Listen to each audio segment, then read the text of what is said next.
mulai menemui titik terang sebab kematian diplomat Kementerian Luar Negeri bernama Arya Daru Pangayunan.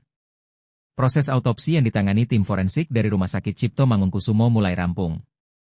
Dokter forensik RSCM, Ade Firmansyah Sugiharto mengungkapkan, tim forensik RSCM tidak hanya melakukan autopsi terhadap jasad tetapi menyeluruh. Kini sampel pemeriksaan telah dikirimkan ke Pusat Laboratorium Forensik, Puslab-4, Polri, menunggu hasil Puslab-4, ujar Ade. Kabid Humas Polda Metro Jaya Komisaris Besar Ade Arysyam Indradi menyatakan, kepolisian mengedepankan prinsip scientific crime investigation dalam mengungkap kasus kematian Arya Daru. Salah satunya adalah lewat pelaksanaan autopsi pada jasad korban. Ade mengatakan, tim forensik akan melakukan pemeriksaan secara menyeluruh pada organ-organ milik korban untuk mengetahui penyebab pasti kematian.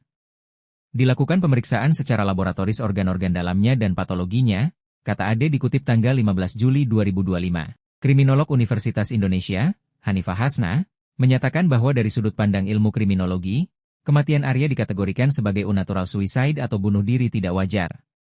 Secara kriminologi, ini unnatural suicide, bunuh diri tidak wajar, kata Hanifah, Jumat, 11 Juli 2025.